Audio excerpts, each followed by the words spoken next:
Broken heart, she buried her billionaire husband, only to see him alive, with blood on his hands. What she discovered next will shatter everything you believe about love, loyalty, and lies. Stay till the end, because when she finally speaks, the world will stop to listen. Sparkles, some secrets don't die, they just wait to be uncovered. Rain fell like broken glass over the marble cemetery. Dozens of black umbrellas lined the path as the casket of Ethan Brooks, the billionaire philanthropist and real estate magnate, was lowered into the ground. Cameras flashed, journalists whispered, and the world mourned a man they thought was larger than life. But Lana Brooks wasn't crying anymore. She'd run out of tears 3 nights ago, when the private jet exploded over the Gulf, taking with it the only man she ever loved. Or so she thought. As the priest's voice echoed through the cold air, Lana stepped forward, clutching a single white rose. Her hands trembled. "Goodbye, Ethan," she whispered, brushing her fingers over his sleeve one last time. That's when she saw it. A dark red stain beneath his wedding ring. Fresh. Wet. Impossible. Her breath caught. She blinked, staring harder. The world around her blurred into silence. And then, just as the coffin was about to be sealed, Ethan's finger twitched. Gasps rippled through the mourners. The pallbearers froze.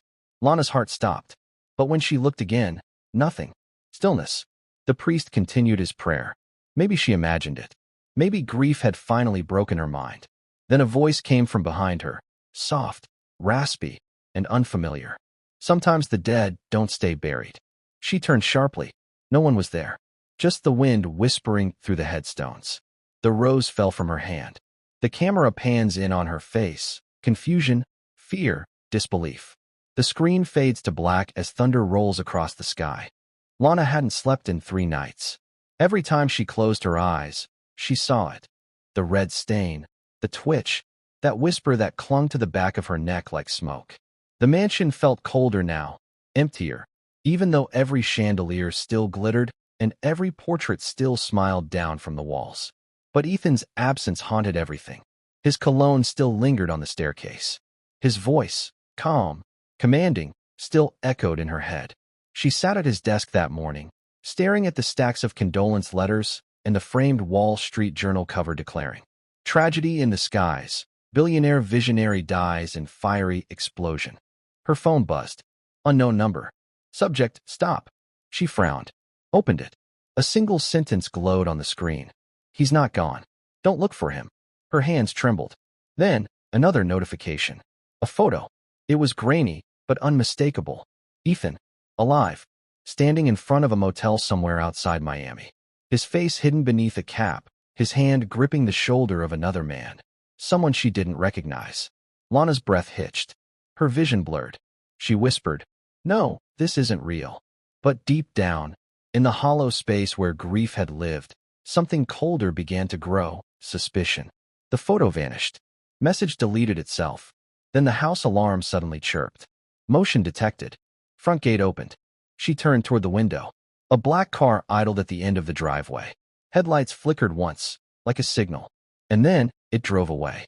Lana's heart pounded. She wasn't alone in this. Lana couldn't ignore it anymore. The whispers, the photo, the unease in her own reflection, it was all too real. By the 4th day, she'd locked herself inside Ethan's private study, surrounded by folders, blueprints, and encrypted drives he'd kept hidden in a floor safe behind the wine cellar. She wasn't grieving now. She was searching. That's when she found a business card. Marcus Hale, private security consultant. Former FBI. A note scribbled beneath it in Ethan's handwriting. "If anything ever happens to me, call him." By sunset, Marcus was sitting across from her, mid-40s, sharp, cautious eyes that had seen too much. He listened without interruption as Lana told him everything. The explosion, the twitch, the photo. When she finished, he leaned forward. "Mrs. Brooks, I worked with Ethan on his corporate security systems. He wasn't the kind of man who left anything to chance." "What are you saying?" "I'm saying," Marcus said, his voice lowering, "that jet didn't crash by accident." He opened a laptop, pulling up flight data and digital records. The explosion was too precise, too clean, no fuel leak, no mechanical error. It had been triggered remotely. Lana's stomach dropped. Triggered by who? Marcus hesitated. Only one device had access to that detonator. Ethan's encrypted satellite phone. She blinked in disbelief. You mean he? Marcus nodded slowly. He faked it. All of it. Silence. The sound of her pulse filled the room. For the first time since the funeral, Lana didn't cry. She just whispered. Cold, quiet, certain. Then I'm going to find him. 2 weeks later, Miami's heat pressed down like a secret. Lana sat in the passenger seat of Marcus Hale's black SUV, the city lights flickering off the windshield. He drove in silence, following GPS coordinates they'd traced from one of Ethan's old offshore accounts. Coordinates that led to an unmarked warehouse on the outskirts of the industrial district. When they stepped inside, the smell of dust and oil hit first. Then the silence. Rows of file cabinets, construction blueprints, corporate contracts, all stamped with the Brooks Holdings logo. Marcus switched on a flashlight and froze. You're not going to like this. He handed her a folder, thick, heavy, with her name across the top. Lana Brooks, Executive Authorization. Inside were blueprints for massive luxury developments across the country. Except these weren't just business plans. They were built over toxic landfill sites. Land Ethan had secretly purchased years ago, under her signature. Her blood ran cold. These are forgeries, she said, shaking her head. He made it look like I signed off on them. Marcus frowned. If this comes out, it won't just ruin his reputation, it'll destroy yours. The lawsuits alone could bury you. Lana backed away, her breath unsteady. He hadn't faked his death for money. He'd done it to erase her, to bury her under the empire she helped him build. Suddenly, Marcus's phone buzzed. A blocked call. He answered. Silence. Then a distorted voice whispered, You shouldn't have come here. The lights flickered, and somewhere deep in the warehouse, a door slammed shut. That night, the storm came early. Rain lashed against the windows of Lana's penthouse, the kind of storm that made the city lights blur like ghosts. Marcus had promised to call after checking another lead, but he never did. By midnight, his phone went straight to voicemail. By 2 a.m., his apartment door hung open. His laptop was smashed, and his notes were gone. The only thing left was his badge and a faint trail of mud leading out into the rain. Lana's heart hammered as she returned home, soaked and shaking. Her doorman swore he hadn't seen anyone come in. But when she stepped inside her living room, something felt off. Her framed wedding photo was lying face down on the table. Then she saw it. A small envelope, slipped halfway beneath her door. No name. Just one word written across the front in bold, shaky ink. Stop. Her fingers trembled as she tore it open. Inside was a folded sheet of paper, and a dark red smear staining the corner. Blood. Real blood. She unfolded the note slowly. The message was short, written in Marcus's handwriting. He's alive. Don't trust anyone.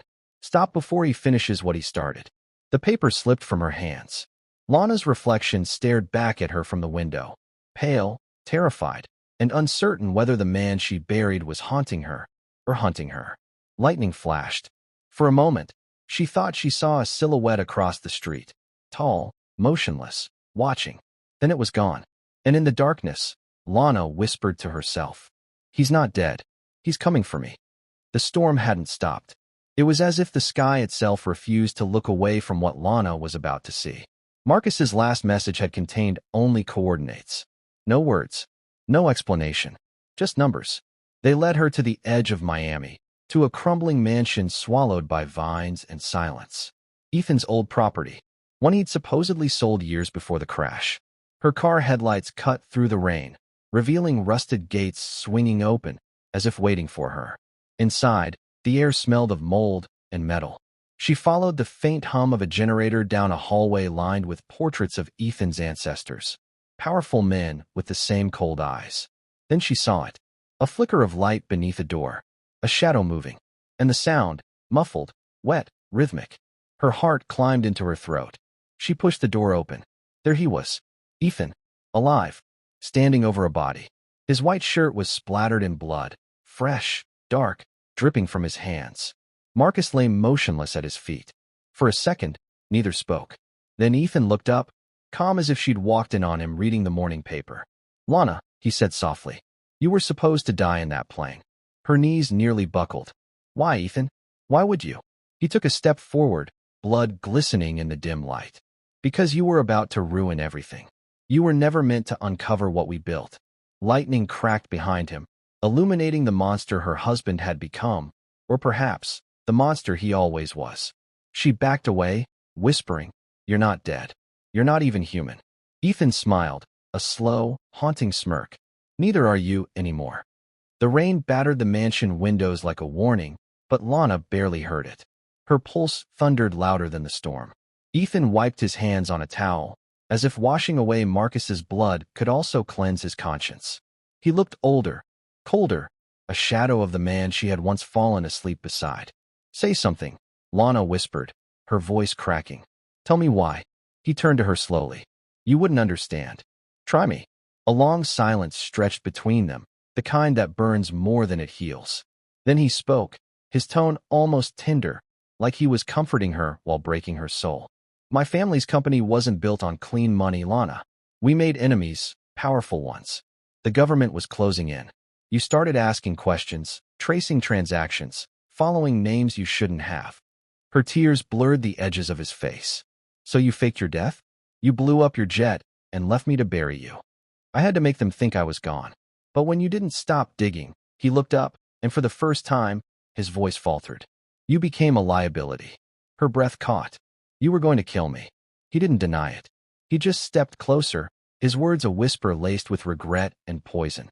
"I told myself it was mercy, that you wouldn't suffer. But when I saw your face that day, when I realized you still believed in me." He stopped. Something flickered behind his eyes. Guilt, maybe. Or just the memory of control. Lana backed toward the door, trembling. "You didn't fake your death to protect me," she said, voice shaking. "You did it to erase me." Ethan's expression hardened. "And I almost succeeded." Lana's heart pounded so violently she could feel it echoing in her throat. Ethan's silhouette blocked the only exit. Tall, composed, terrifyingly calm. "Where are you going, Lana?" he asked softly, as if this were still their home, their life. "After everything I've done for us?" "For us?" she snapped. "You killed Marcus. You faked your death. You turned my love into a weapon." Ethan took a step closer. "You were always too curious. Too righteous. That's your problem." He reached for her wrist, but she slipped away, darting toward the hallway. The storm outside roared as she ran, heels clicking, breath ragged. Her mind raced faster than her body. Marcus's note. The files he mentioned. The backup drive. She stumbled into a study, lightning flashing across mahogany shelves. On the desk, a small black drive labeled Truth. Her hands shook as she grabbed it and pocketed it. Behind her, Ethan's voice echoed down the corridor. "You can't hide, Lana. Not from me." She turned on her phone's camera, whispering, "You're wrong." Then she pressed record. When Ethan entered the room, drenched and furious, she held the camera steady, facing him. "Tell me again why you did it," she demanded. He laughed, the sound hollow. "You think anyone will believe you?" The thunder drowned his words as she pressed send, the video uploading to a secure cloud Marcus had set up weeks before. A single notification appeared, upload complete. She met his eyes. "They will." In a blur of motion, she threw the lamp at him, glass shattering, and bolted out the back door into the rain. The mansion burned behind her, lightning striking as if the sky itself wanted justice. For the first time in months, Lana felt something she hadn't in forever. Freedom and fire. 6 months later, the world believed Ethan Brooks died a hero, the visionary billionaire lost in a tragic explosion. Across news outlets, charity galas, and sleek billboards, his face was immortalized in black and gold, a legacy of power, a life of purpose. Lana stood backstage at the grand memorial event, the kind he would have loved. Cameras flashing, politicians shaking hands, the entire city draped in luxury. Her palms were sweaty around the small USB drive, the same one Marcus had hidden, the one she'd risked everything to retrieve. The host's voice echoed through the hall. "Please welcome Mrs. Lana Brooks, widow of the great Ethan Brooks." Applause thundered. She walked to the podium, her black gown glistening under the lights. The hall fell silent as she began. "I buried a man who wasn't dead." A ripple of confusion swept through the audience. "I loved a man who hid monsters behind his smile, who built empires on blood, on secrets, and on silence." Gasps filled the room. Security guards started moving, whispering into earpieces. Lana inserted the drive into the projector port. The screen behind her flickered. Then came the footage. Ethan, alive, furious, hands covered in blood. His voice clear. "You were supposed to die in that plane, Lana." Screams. Cameras flashed. Reporters surged forward. The truth was out, and it was live. Ethan's empire collapsed before the night ended. Stocks plummeted, investors vanished. His name dragged through every news cycle in the nation. Lana stood under the lights, tears streaming down her face, but her posture was unbroken. She whispered into the mic, almost to herself, "You can fake death, but not truth." The audience rose, silent, stunned. She stepped away, walking through the flashing lights like a woman reborn. The rain had stopped hours ago, but the ground still carried the weight of storm and sorrow. Lana stood before a new grave, the one that finally held Ethan Brooks for real this time. No cameras, no mourners, just silence and truth. The air was still. A light breeze brushed through the oak trees above, carrying faint whispers of the city in the distance. Sirens, life, freedom. She set a single white rose on the polished stone. It read simply, "Ethan Brooks, 1982 to 2024. The truth never dies." Her voice trembled as she spoke. "I thought I'd find peace when you were gone," she said softly. "But peace doesn't come from revenge. It comes from remembering who I am without your shadow." She exhaled, not in pain, but release. Behind her, the skyline shimmered, the glass towers he built now standing under her name. His empire had fallen, but she had rebuilt it on honesty and purpose. She donated half his fortune to the victims of his corruption. The rest, she used to start a foundation for women who'd survived betrayal and violence. Her driver called from a distance. "Mrs. Brooks, we're ready." Lana smiled faintly. "No," she said, turning to the grave one last time. "Ms. Brooks." She walked away, heels clicking softly against the wet stone, the morning sun breaking through the gray clouds. As she reached her car, she looked back once more and whispered, "You buried your truth with lies. I buried mine with courage." The camera pans upward, sunlight spilling across the cemetery, her black dress flowing like freedom in the wind. Fade to black. Text on screen. "Sometimes the truth doesn't set you free. It makes you unstoppable."